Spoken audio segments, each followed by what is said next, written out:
heard is our citizen of the 21st century, who's the reason why we're able to live stream these programs. Willie H., welcome, Willie. Welcome, everybody, to Living for the People with L. Nathan here. Make sure you guys call in 716-878-5104. That's 716-878-5104. And Norm is back from trying to rescue our guests from wherever our guests are. So, hello, Norm. Hey, good morning, Mr. Hick. Oh boy, he got so far off in the search, he forgot where the microphone was. Listen, I want to take today's program and talk a little bit about this gun violence issue. More particularly, I want to talk about the fact that our response to gun violence, I guess, is what I really want to talk about. I want to describe the problem, but I want to talk about our response to gun violence. Let me give you an example of what I mean. If I live in a community, I know everybody on my block, we're all cool. A lot of my family members live on the block. And a day comes when, you come home and you find your door laying on your steps, your front door. Right. It's no longer on the hinge. It's laying on your front steps, and your coffee table's gone, your Tiffany lamp is gone, or whatever it is you had in your house. Right. You would put together some responses in your community to address that issue, right? Right.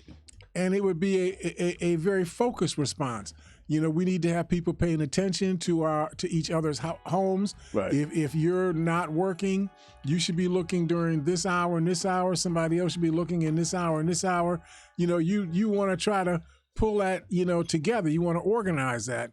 So you'd put a very specific, focused response together that responds to the problem.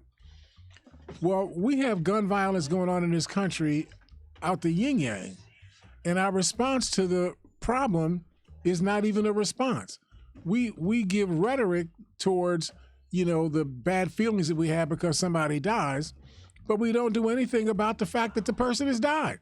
We don't do anything about the fact that it's us that are creating the conditions where this gun violence is taking place at the level that it's taking place in our society. Let me give you a soundbite. This is, and you all elected him. I think Norm was in it, wasn't he? No, I'm sorry. He's in Arkansas. We can't blame that one on Norm. Tom Cotton, quoting him, he says, "This bill won't stop the violent shootings by deranged criminals, but it will, excuse me, but it will restrict the freedoms of law-abiding Americans and put too much power in the hands of politicians and political officials. Stopping gun violence starts with more funding for police and tougher sentences for criminals who violate gun laws, not taking away due process from law-abiding gun owners."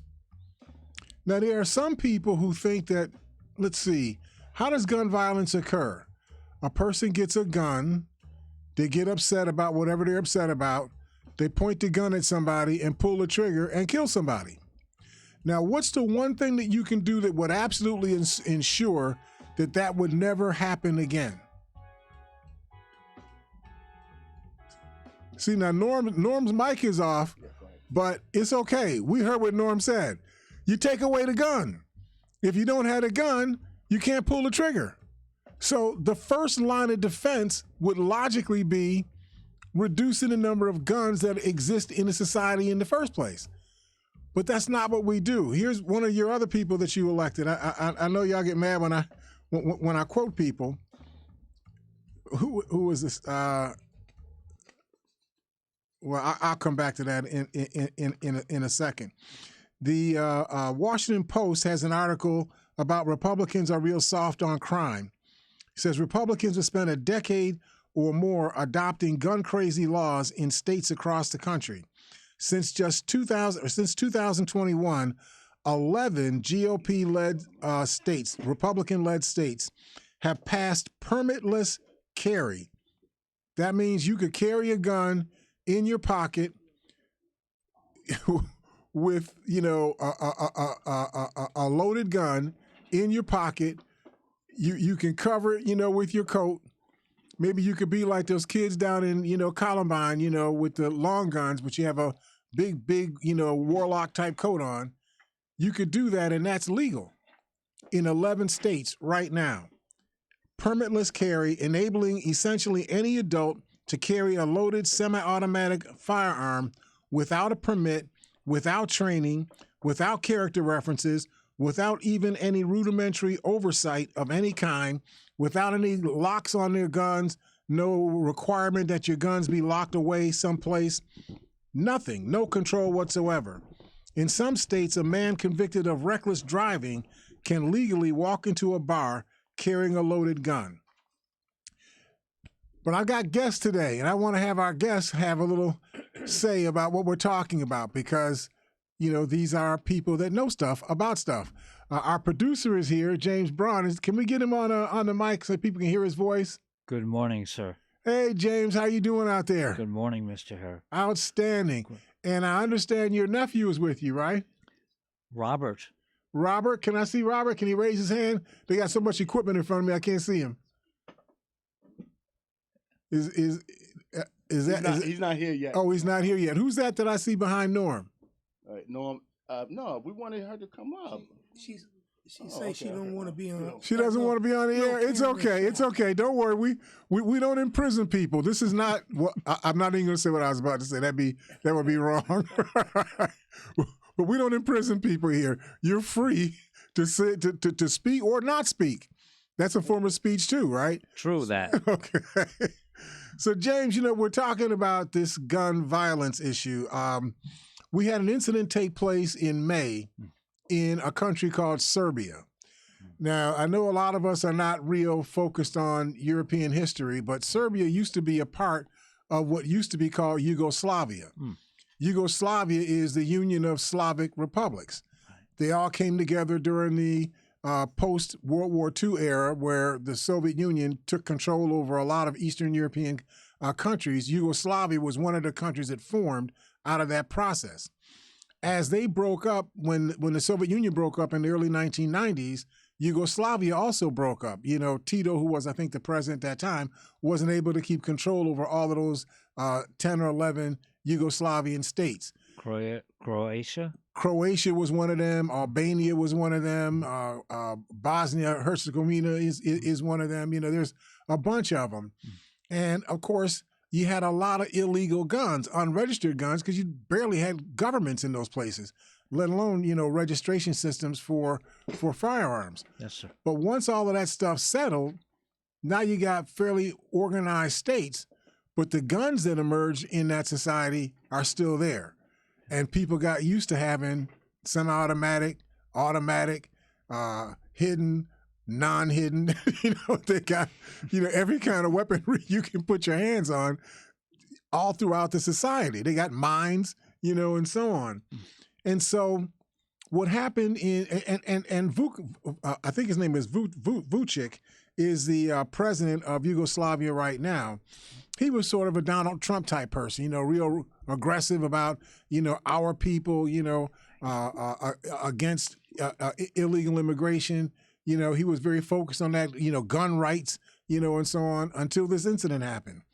A 13-year-old boy armed with his father's pistol killed 9 people, including 8 children. It's a 13-year-old boy killed 8 children in an elementary school in Belgrade, Yugoslavia, what used to be Yugoslavia, Belgrade, Serbia now.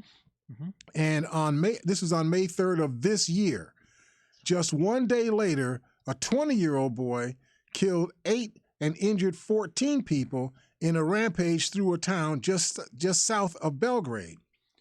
Here's how the Serbians, this is a gun-loving country where they got mines, mortars, you know, 106 logs, surface-to-air missiles. They're probably driving around on scooters with surface-to-air missiles. And so, I mean, this is a gun-loving, you know, country. This is how they responded to these 2 incidents that happened in May of this year. All right. President Alexander Vucic set out on a mission to cleanse Serbia of firearms. Serbia has many illegal guns throughout their society. It's been awash in guns and the proliferation of firearms as a legacy of the Yugoslav wars in the 1990s. Serbia was tied for 3rd with Montenegro in gun ownership in the world. Guess who the 2 top gun owner countries were in the world? I know y'all are going to say Yemen, where they got, civil war going on. But the next one is the United States. Oh, yeah. Oh, yeah. Every time this stuff comes up, it's always the United States at the top of this stuff, right? There are 39 firearms for every 100 residents in Serbia. There's only 2.7 or about 3 million people that live in Serbia in the first place. An estimated 2.7 million firearms are in civilian possession, including 1.5 million unregistered firearms, according to a small arms survey.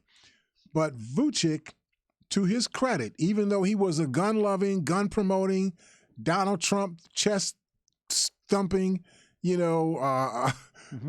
vigilante type person and whatnot, when these 2 incidents happened with these 2 kids that killed all of these people, this past May, he ordered that all citizens turn in all unregistered weapons and ammunition to authorities, and they had to turn them in by tomorrow. Wow. This happened a month ago. They told you to turn all those weapons in by tomorrow. And he says anyone who fails to surrender their weapons during this 1-month amnesty period will face stiff penalties, possibly even prison time. I'm not playing. Turn those guns in. Now, he's not saying turn in all your guns. Okay. Just the unregistered guns. Okay. Right. So where are the unregistered guns? The dope dealers, trading, what I'm talking about, right? Yeah. Trading guns for dope, and so on. There's a whole gun economy, that exists in many countries. There's one in this country too. Let's not act like we're innocent. Right. Right. But the response, I guess, is what I'm focusing on. Here's a country where their leader is very similar to Viktor Orban in Hungary. Almost a Nazi, in their behavior, in their words. But when they were afflicted by this representation of what happens when you let this gun culture get out of control and people start going to guns as the way to solve their personal crises. When you let that get out of control, what happened in May in Serbia is what happens everywhere in the world when you have all of these guns and people can use the guns as a way for them to reflect out whatever their internal, crises are. Go ahead, Norm. Mr. Hare, it seems a little illogical that they would be able to take or get rid of all unregistered guns due to the fact that that's, the guns that aren't registered are people that are criminals. They're on the down low, right? They don't want their guns to be known. But here's what it does. Because you set this in law, it then creates the next step, which is now that we gave you a legal way to get those illegal guns out of your homes without any consequence to you, now we're going to come and check your homes. And we're going to find out whether or not you have some guns in your home. Right. And you're going to have some problems. If I got to spend $2,000 or $3,000 trying to check you out, search your home, find the guns, get the guns put away somewhere, if I got to go through all of that, you're going to bear some of that cost. I'm going to fine you. I might even put you in jail for a year. Yeah. Right. Well, let me just say this, Mr. Hare. First of all, here in the United States, it's just been going crazy with all of these shootings and everything that's been going on. So I've been giving some thought to, it wasn't just me. My cousin and I were talking about this. Why can't they put global positioning systems on guns? Wow. Because if you do, and you set that, you'll know where everything is. You'll know, and the response time, if something were to happen, will be so much quicker. They got GPSs on everything now. So I just want you to know that James, used to be like a left-wing protester.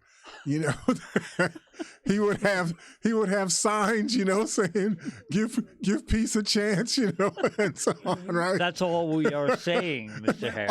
All we're saying is to give peace a chance. That's all we're saying. And so James is probably going to have a visceral reaction to the idea that you would put a GPS on a gun and put him under that kind of control. James would object to that.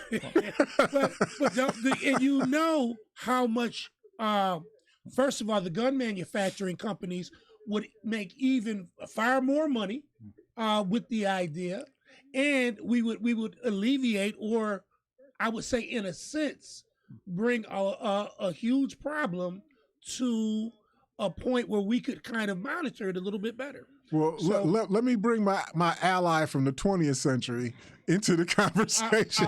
All right. James, what's your thought about that?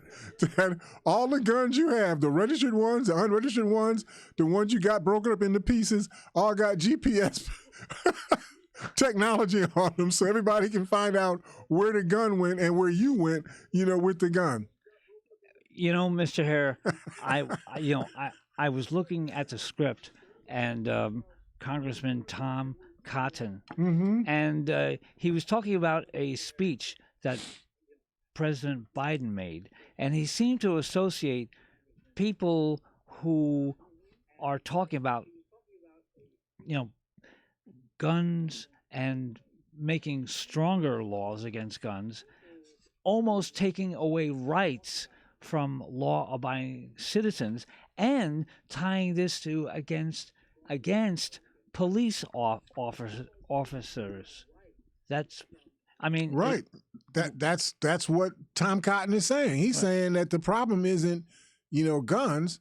The problem is people use the guns to commit crimes. So we should punish the people that use the guns to commit crimes, and let everybody else have, rocket launchers and, surface-to-air missiles, maybe a couple of nuclear, warheads. That seems to be what Tom Cotton is saying, and he's not the only one.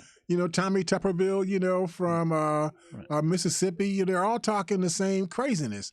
And of course, Marjorie Taylor Greene, she came riding into Washington on a ballistic missile, didn't she? Yes, sir. That's what she did. So I found it enlightening and provocative in terms of how we as a country respond to the same thing. With Columbine, how many people, like 22 people got killed, in Columbine? We had the kids with the warlock, coats on and little, introverted, kids and whatnot. They weren't introverted when they got them guns though, right? They go into a school and shoot a school up and kill all of these people. When that happens here, we say, oh, that's a terrible thing. Oh man, I feel sorry for those families. It's just horrible. And I'm selling 45 Magnums, 2 for 49 cents. How many want? Well, I got two. I mean, that seems to be the logic, in this country. They have more gun sales that take place in the week that follows a mass shooting that take place in the whole rest of the year. Crazy. Strange but true. It just doesn't make any sense to me. It seems to me that right after a shooting or something like that, they should have hirings where they hire more security. Yeah. And especially around the schools. This is my big issue. The schools need to be protected better. I mean, in Serbia, they actually have people protesting the TV stations that romanticize, this vigilantism, and this gun culture, and that, promote the idea of people having weapons to be able to, fight their own battles in the street, something untoward happens with them. Very similar to Fox News. But in Serbia, they're trying to take the broadcast licenses away from the TV stations like Fox News in Serbia. They're saying, we don't want anybody on the air selling this gun culture at all. We don't want any more gun culture deaths. We want to eliminate gun culture deaths entirely in our society. I just find that their response is specific, targeted to what actually will solve the problem. And our response in the United States is to sort of muffle mouth, everything, Yes. and sort of placate the gun industry, placate the ones that are into some version of supremacy. We're trying to placate people rather than saying we can't live like this. How can you live like this when you can't send? We just had a graduation party yesterday. A graduation party. These are 17, 18, 19-year-old kids. Finish graduation, go across the street. You know how the kids always get together and throw their hats in the air and, they have little dances and hug each other and so on because they're not going to see each other often, after, this this year. So everybody's in a certain kind of emotional, romantic kind of state of mind. And somebody had an issue with one of the kids that was graduating. He rolls out and he had 4 handguns, shot 8 people. This was yesterday at graduation. You can't go to a graduation and not expect that you can come home without a bullet in your butt. It's almost like this is becoming the norm of Exactly. of what we Exactly. of what we see. We have allowed it to become normal Right. that mass shootings will occur, that people will get upset because somebody stepped on their toe, somebody broke the paint on their fingernail, somebody, I thought you were hitting on my girl. Right.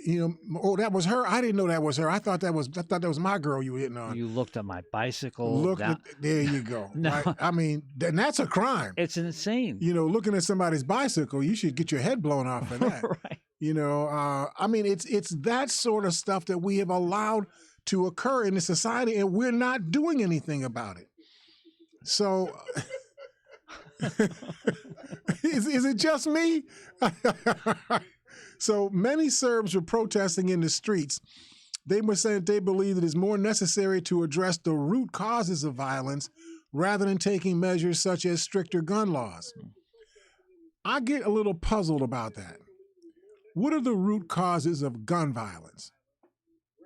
Is there a particular set of things that make up the root causes of gun violence? I'd have to just say craziness. People just being crazy out here. So people being crazy is people being crazy. Yeah. So we need to do something about all the craziness that exists in our society. Yeah. I resist the idea that because you're poor, you pulled a gun on me and shot me. I resist the idea that because you were racially oppressed, Right.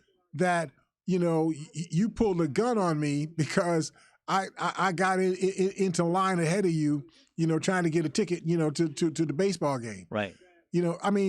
I realize that it's offensive for you to cut in line in front of somebody. I realize that. Yeah. But I can't shoot you in the head for that. That's right. Am I making that up or am I making sense? Yeah. It just seems to me that we have allowed a culture to emerge in this society where people who are profiting off of the culture are the ones driving the growth of this culture. Absolutely. Right? Yep. I know we only got about 3 minutes in this segment, but that seems to me to be at the root of this thing. Now, James, when you and I were kids, and I know I always talk about us like we were a different crop of people because we are. There's only 2 of us left from the 21st century, the 20th century, right? But when we were kids, the idea that you would pull a gun out Unheard of. at all. Especially at school. Are you kidding me? When I was growing up, if you went to something other than your hands to fight, it meant you were a sissy, that you were a punk, that you were scared, you were a coward, right? We fought our battles with our hands. And I'm not saying that was right because my father used to knock me out all the time. Why are you always fighting? Okay, you're always fighting. So, I'm not saying that was a good thing. But, when I got done with my fights, everybody in the fight walked away. Yeah. Everybody. Exactly. They all went to see their parents, their brothers and sisters and whatnot. Right. Everybody was cool. They had a couple little knots on them. Right. I had a couple little knots on me. Right. But we all walked away. We all came back to school the next day. and Mr. Hare, that's the mentality. Even with today's younger generation, though, I'm noticing that when they do fight, they tend to either want to pick something up Yep. and do something, or they jump in the other person. It's a whole group of them on one. And if an argument lasts more than 20 or 30 seconds, if you're not willing to kill somebody, you should run. Yeah. Because it's likely this is going to turn into some kind of weaponized violence. Yeah. You know, people just don't. We don't seem to know how to talk to each other anymore. You know, my older sister never had a fight. She's like 2 years older, 2.5 years older than me. She never had a fight in her entire life. She's 74 years old. She's never had a fight in her entire life. Whenever there was a conflict, she could run her mouth. And when she got done, everybody walked away.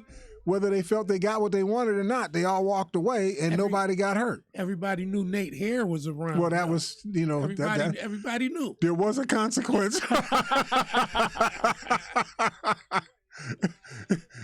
In the projects, you knew, don't mess with his sister, okay? Because it will cost you a lot, right? Yes, sir. So anyway, I know we just got a minute left. I know it's unrealistic, but what Serbia was trying to do to get all of these guns, but in a span of basically 23 days, they had already got 68,000 unregistered weapons were turned back into the Serbian government. They're on the path to reducing gun violence in their society, and I just think that's an object lesson for us in the United States. That's admirable. That's a beautiful thing, but I don't think it could happen here. I can't see that. Well, we got to think it out. But before we think it out, we got to talk to our sponsors. So don't go away. We will see you on the other side of the break here at Living for the People at 91.3 FM WBNY. See you in a couple minutes.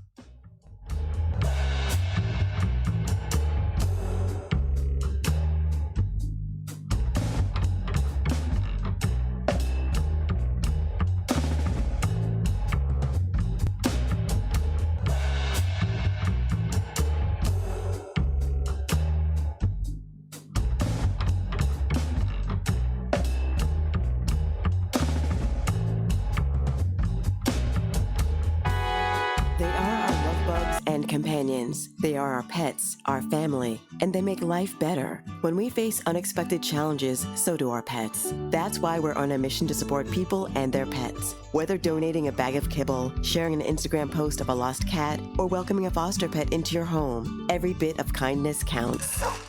Visit petsandpeopletogether.org to learn how to be a helper in your community. Brought to you by Maddie's Fund, the Humane Society of the United States, and the Ad Council.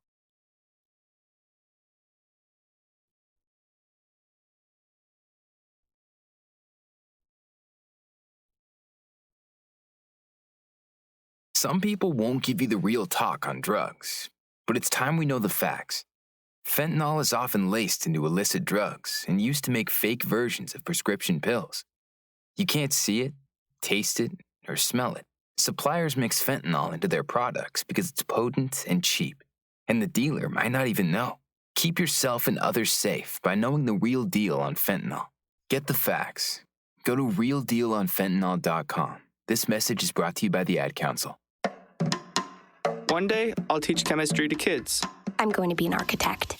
My dream is to be a chef. This is a world of possibilities. A world in which people who put their minds to something can really make a difference. My goal is to help the environment. Someday I'll find a cure for cancer. At the U.S. Department of Education's Office of Federal Student Aid, we believe that aspiring minds can achieve anything. So we dedicate ourselves to making sure everyone has an opportunity to go to college.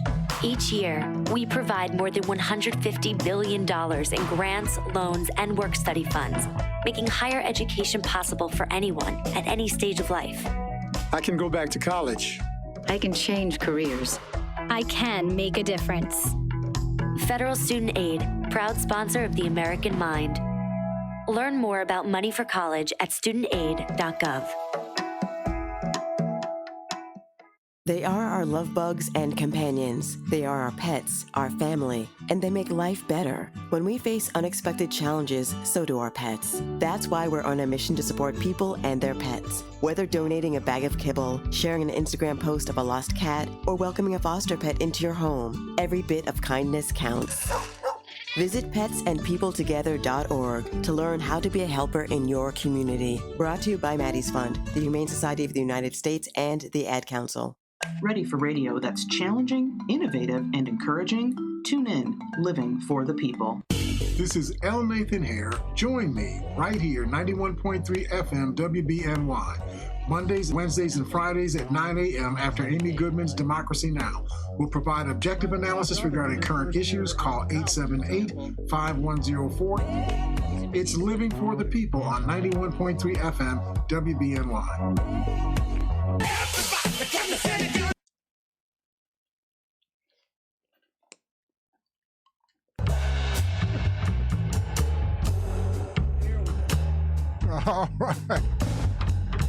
All right. Welcome back to Living for the People. This is L. Nathan here, your host.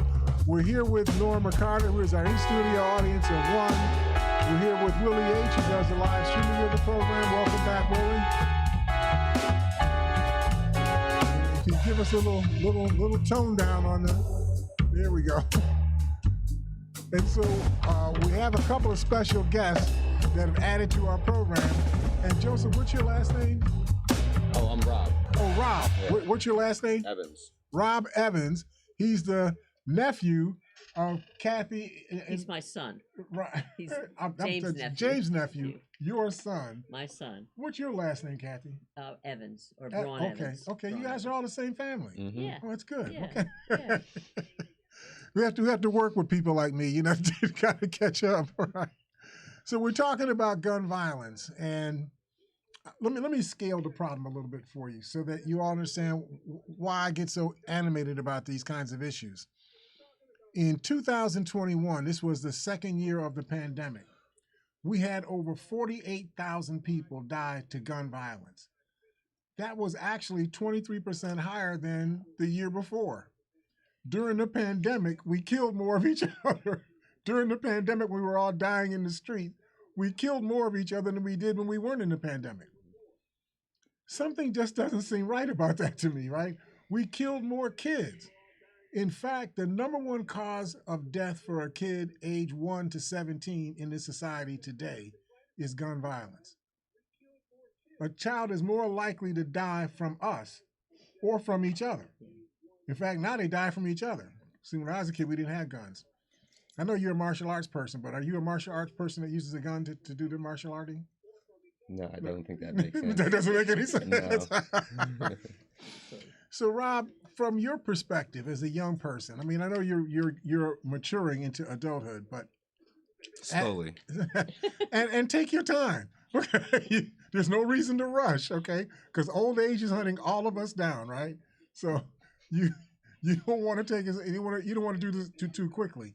But what are your feelings about this gun violence that has emerged as a cultural norm in our society? I think if you look at American society, guns have always been prevalent. I think a fascination with guns have always been prevalent in some way or form. And I think that goes hand in hand with like the cowboy trope or the cowboy archetype. Mm-hmm. The cowboy rides in, shoots some people, punches some people, and then rides off the hero. Mm-hmm. Even though doing all those things technically can also make him a bad person. Or he's technically also hurting people, Well, there doesn't seem to be any societal context for the follow-up. You kill somebody, then you move on to the next scene. Well, so there's not a lot of time for reflection and contemplation in America at this point, I feel like, maybe ever. But a lot of it is just doing and saying one thing and not stopping to think about how that's going to play out. It's interesting. I just took what they call an intellectual heritage class, which is basically a glorified English reading and writing class. Mm-hmm. And we went through some of the founding fathers' early documents, like the Declaration, the Constitution. We read Marx. And what was interesting about the founding fathers was that they did a lot of stuff that people still do today, where like they didn't really allow for the free exchange of information between all people. Like when the Constitution was written, that was just a group of wealthy landowners in a room who didn't let anyone else in that room. Not their servants, not their wives, not people serving them But they food. had free exchange amongst each other. If you want to call it a free exchange amongst each other, yeah. But if you were the servant, they didn't have any free exchange for you. no, Right? and they had the press at the time too, but the press weren't allowed in. Right. So it kind of makes you wonder, how are you drawing up constitutions and laws that are going to govern the whole country and it's going to benefit all people, but you're not thinking about the long-term consequences of those for anyone other than yourself? You know, and I think that kind of sets the precedent. And then when you kind of put people up on a pedestal and only look at the good things that they do and not look at them as a whole and reflect on the good and the bad, then those quote-unquote bad things can get lost and only certain aspects can get glorified. And Kathy, I think you and I talked about this once before. When you think about the consequence of a society that is built on force, when Europeans got to North America, let's say that was in the 1500s, right? They get to North America.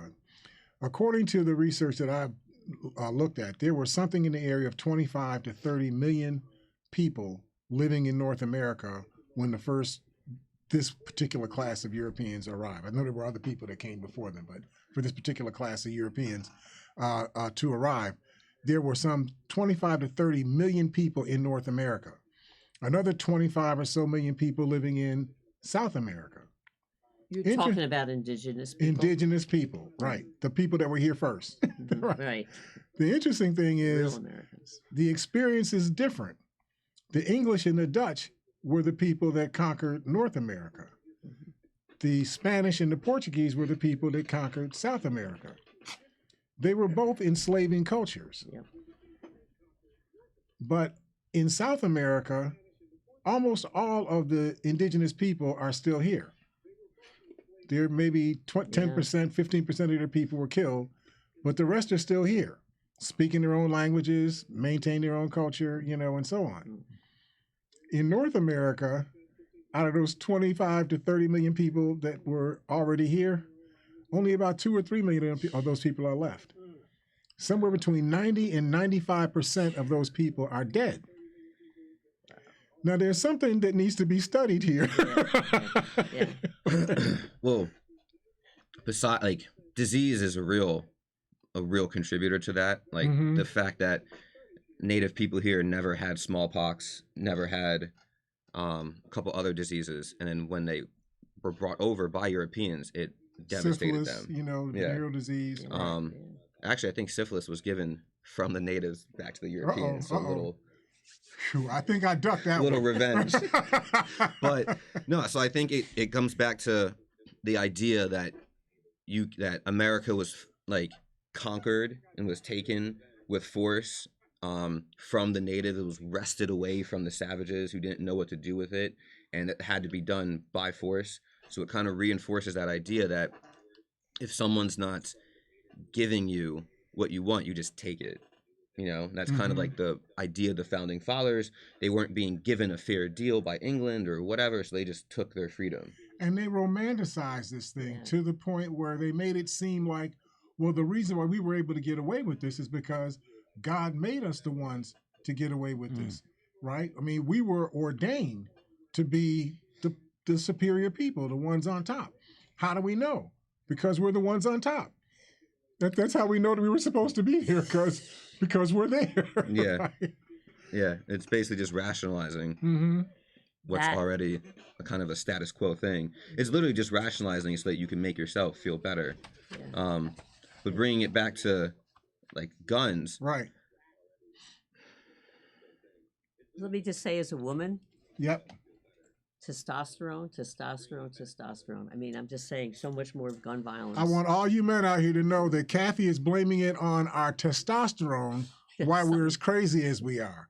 Now, I'm not going to own that because I don't think I'm that crazy. I am crazy, but I'm not that crazy. But why is there more of a propensity for men to commit?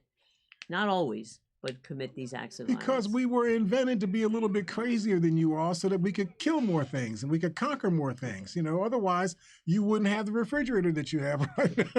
Well, see, this is the craziness of what goes on in our thinking. Yeah.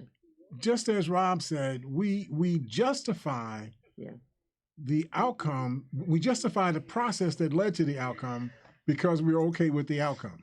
The outcome turned into we have microwaves, you own New York State, you've got hydroelectric power, and so on. You're in control of this or that set of resources. So that's the outcome. So because you like the outcome, you rationalize the process that led to that outcome. And that's the value issue that we have to take on. You have to accept the fact that, okay, we won. We won the fight. We killed the people that used to own the stuff, and we replaced them with us. You can't change that. That has already happened. The people that are dead are already dead. So you can't change that. But what you can change is how you understand you so that you don't wind up repeating that going forward in the rest of the history of yourself as a living entity, as an organization of people. We don't have to keep repeating murder and chaos and rape and kidnapping. We don't have to keep repeating that over and over and over again. It's okay. You could be first sometimes, Kathy. It's all right. You could be first. You could even be the president of the United States. Rob, it's okay. You could be president. It's not going. You do know what? Nothing happened to the United States when Barack Obama became president. Nothing changed. The White House was still the White House. Unfortunately. Right? But I'm just saying that the parks still stayed the parks. The shorelines still stayed the shorelines. We still had steel and iron and cars and glass and everything that we had before Barack Obama became president. We still had when Barack Obama, was president and after that time period, right? Yeah. So we don't have to kill people, and kidnap people and marginalize people and so on in order for us to maintain the coherence of the society that we think that we have right now. We don't have to we don't have to continue to keep this mayhem going on in our society. We could free ourselves from the mayhem and treat people as equals and as free citizens in our society. That actually could be legal.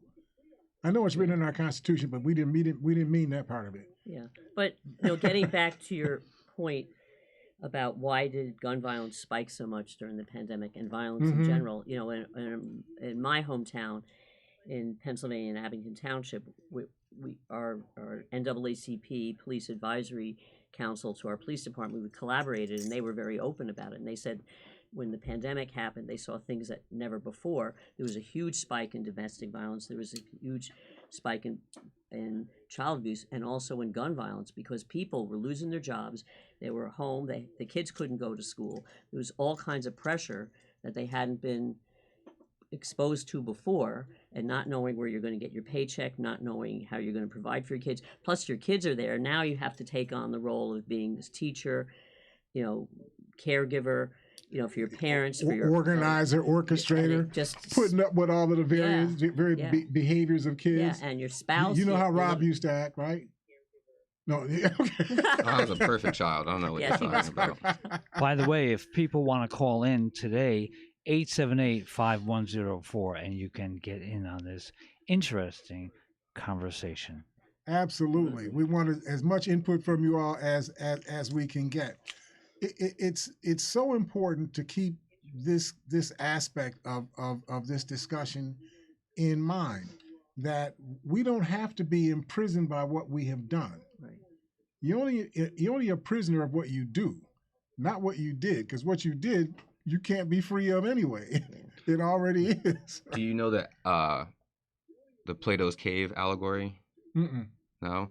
So in basically the Plato's Cave allegory is, imagine if someone is chained facing a wall with a light source behind them, and the only thing that they know of their world is the shadows being cast by the things going behind them. Mm-hmm. They can hear, they can smell, but they can't see or touch anything because they're chained facing in one direction. Mm-hmm. Similar to the Matrix, where all they see is this one version of reality, but it's not the true reality. It's just shadows and illusions. We were thinking that you were Neo too. I would rather be Morpheus because Morpheus lives at the end of that movie. Right. Morpheus had it going on. See, but that is the thing that we have to somehow develop some kind of faith in.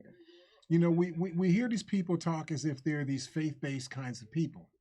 But if you're a faith-based person, it means that you can trust something that may not be tangible in your hands right now. Yeah. You can trust a process. You can trust a value system. You can trust, you know, your confidence in the process that you're in, that even though it may not be yielding the results that you want right now, because the process is valid, if you stay with it, in the end, what you want to see will take place.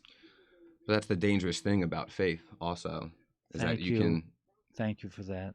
You can convince yourself that almost anything could be possible, that anything could be. I find it interesting, these Christians, and I'm a Christian, but these Christians say that they believe in the text, but the things the text says, they clearly do not believe. That's right. I mean, it's not just that they don't believe it, they actually oppose it. Yeah. There's a scripture, I think it's in the book of Hebrews, that says that, I think it's the 11th chapter, it says that faith is the substance of things hoped for, the evidence of things not seen. That it was by faith that the world was made, and it was without which nothing was made in the world. So if you believe that as a Christian, by definition, you're not looking for the physical substance of things. You're trusting that the process, you know, what the one God created as the way to go forward, you're trusting that. And so you live in accordance with that, regardless of what you've been doing in the past. You have to let the past go and adopt the faith that you say you believe in. If you do that, you'll change your behavior. You'll become a different kind of operating person. And I take it back to what we were talking about in the first segment. When we were younger, Kathy wasn't around then. She was, you know, tiny. Nah, I'm your age. She's a tiny person. Right? But when we were younger, the idea of shooting somebody never crossed your mind. Right. And I lived in a culture where, you know, people doing numbers, people doing drugs, people pushing girls, you know, people boosting cars. I mean, that was around me all the time. I live in the projects. You know, this was around me all the time. But the idea of shooting somebody never occurred. We had somebody get cut on, I think it was Utica and Humboldt, and this must have been 55, 56. And it was like a national day of mourning, you know, in the Maxton district. I mean, everybody was like, you believe that? So-and-so, oh, you know. Yeah. It was a different framework of how we and it wasn't that people weren't tough. You know, people wore jackets. They had the superiors and the a la Turks, and they had the, you know, the various different kinds of gangs and whatnot. People were, you know, can be ugly with each other. But the idea that you would kill somebody with a gun just didn't come up, you know, at all. It wasn't within the framework. So yesterday I received a text. I'm in a group called the Calm Society, and we educate parents of African-American children on how to navigate through the school district. And I got a text saying, ladies, need your prayers. My sister's school is on their second lockdown today. 2 loaded guns found in backpacks, okay? And it's like, how do these, you know, things happen? I mean, it's, you know, cops are sweeping the buildings, sweeping the floors. You know, this update, the 6th grader was apprehended. Everyone in the school is safe. It appears to be pre-planned. I mean, what kind of madness is... 6th grade. 6th grade, you know, in the Philadelphia area. Why are you thinking about using a gun and you're in the 6th grade, right? But what's interesting is the response. I went to other countries to look at how have other countries responded to similar situations that we have in this country, because sometimes that's the place where you should go, is what do other people do when they face the same problem. Australia had this problem. They were a gun culture too, you know. They thought they were, because they're the same people as the English, you know, in America and whatnot. Same brand. Just as racist, right? and nothing's changed. They're still just as racist now as they were before. But when they had this breakout of gun violence, they said, "Oh no, we're not going down that road. We're okay with all this other stuff that we've done, but we're not going down that road, right?" The Australians said, "Give me back the guns, all the guns, just give them all back."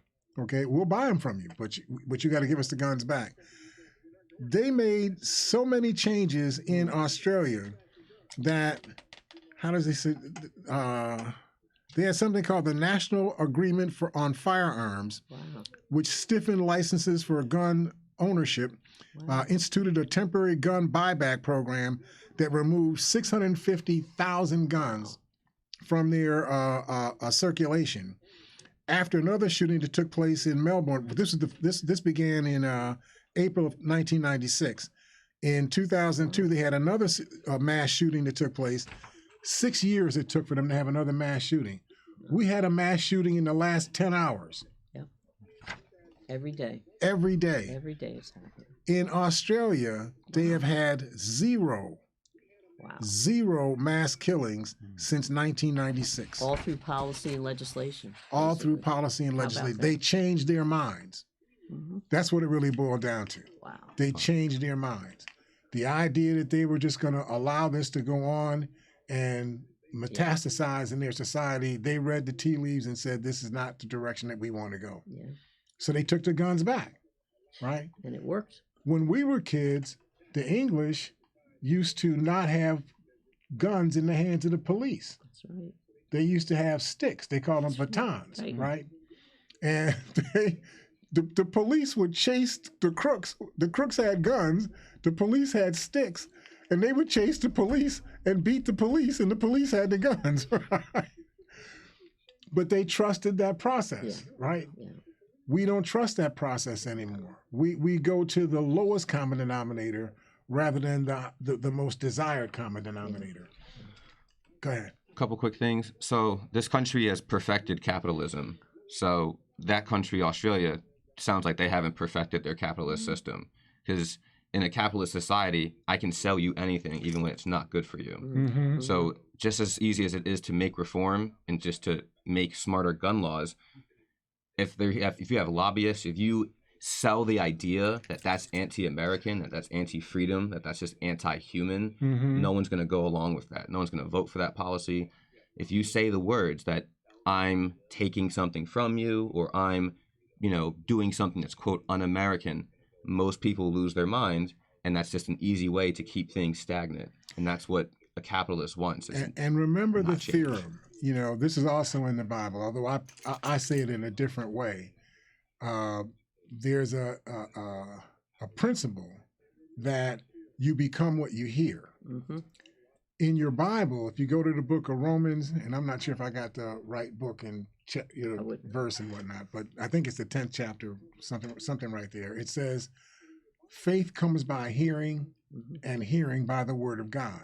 Mm-hmm. If you take that sentence apart, take the word of God out of it, and put anything in place of the word of God in that sentence. Mm-hmm. Faith in anything comes by hearing and hearing and hearing on that thing. And the word for hearing doesn't mean just to hear. It means to hear something over and over and over and over again. So how do you hear something over and over and over and over and over again? Well, you become like Pfizer, or you become like the National Rifle Association, or you become like anybody who's got a lot of money. You buy a lot of commercials and you keep flooding, the airwaves with just what you said, with a context. This is what is normal. And if you're not with this, you're abnormal. And you get people to begin to believe on something because they keep hearing it over and over and over again, and there's no contradictory message. It's the allegory of the cave again, where like if all they're seeing are the shadows, that's what will become their reality. Mm-hmm. And if they ever leave that cave, if you free them and show them something else, they'll reject it because it's so foreign to them. They might commit suicide because they say, oh my God. They might even pick up a gun and shoot you. And shoot you. Yeah, right. For being the one who ruined their peace. Maybe that's what's going on. Yeah, maybe that's what's going on. No, so if we're talking about like actual, especially black on black crime, there's just a lack of resources for people. When people are pushed too far, they will turn to crime. Yeah. That was the pirate's code in the golden age of piracy. People of all colors, and pirates were white originally. Mm-hmm. People forget that, but like originally the first pirates were English people who were like, I'm tired of other white people abusing me, and I want to be able to work for myself and not get whipped and work for a captain who's not going to whip or rape me and I want to have a life.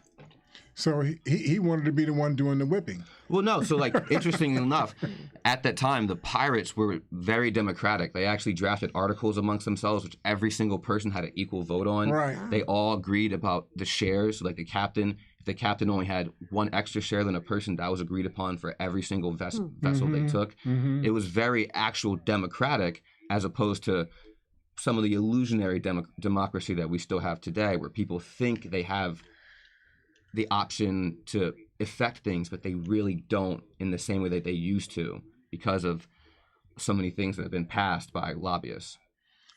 So it sounds like a democratic criminal enterprise. It's honestly it's not democracy because of gerrymandering and redistricting. It's a very loose form of democracy because of money. There's so much money changing hands, and there's a lack of accountability to like how do we keep these people accountable? Like Clarence Thomas, his wife, all this money that they've been receiving, how do we have the ability to keep someone like that responsible and accountable if they're in a position where it's just a life term now? Yeah. Right. Right. And it's proven now that you can't lead people. Yeah. Also, if we give people stuff like TikTok, they'll forget all about their problems. They'll hear about gun violence, then they'll go on TikTok and look at something else. So they got the hook on me now. That's how they do when we start getting going well into the program. So I appreciate you guys coming on. You get a lot of input. Thank you for having me. Thank you so much, Kathy. Love you so much. Love you, Donald. James, thank you so much for participating in today's program. Thank you, sir. Norm, how you doing out there? I'm doing all right. Great to hear you. Willie, we're going to have to take our break. Thank you all for listening to us and supporting us. We look forward to talking to you all on Friday here at Living for the People at 91.3 FM WBNY. See you all then.